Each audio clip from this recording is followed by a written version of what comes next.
మహిళల అంతుల T20 world cup విజేతలు ప్రధాని నరేంద్ర మోడీని ముఖంగా కలిశారు. భారత్ గర్వించేలా చేసిన జట్టును ప్రధాని మోడీ అభినందించారు. ఈ సందర్భంగా భారత్ బృందం ఆటోగ్రాఫ్లు చేసిన బ్యాట్ను ప్రధానికి బహుమతిగా ఇచ్చింది.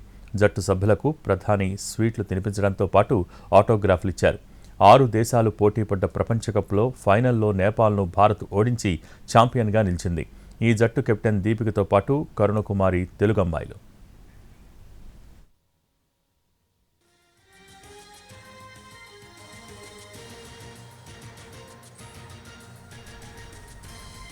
మహిళల అంతుల టీ20 వరల్డ్ కప్ విజేతలు ప్రధాని నరేంద్ర మోడీని మర్యాదపూర్వకంగా కలిశారు. భారత్ గర్వించేలా చేసిన జట్టును ప్రధాని మోడీ అభినందించారు. ఈ సందర్భంగా భారత్ బృందం ఆటోగ్రాఫ్లు చేసిన బ్యాట్ను ప్రధానికి బహుమతిగా ఇచ్చింది. జట్టు సభ్యులకు ప్రధాని స్వీట్లు తినిపించడంతో పాటు ఆటోగ్రాఫ్లు ఇచ్చారు.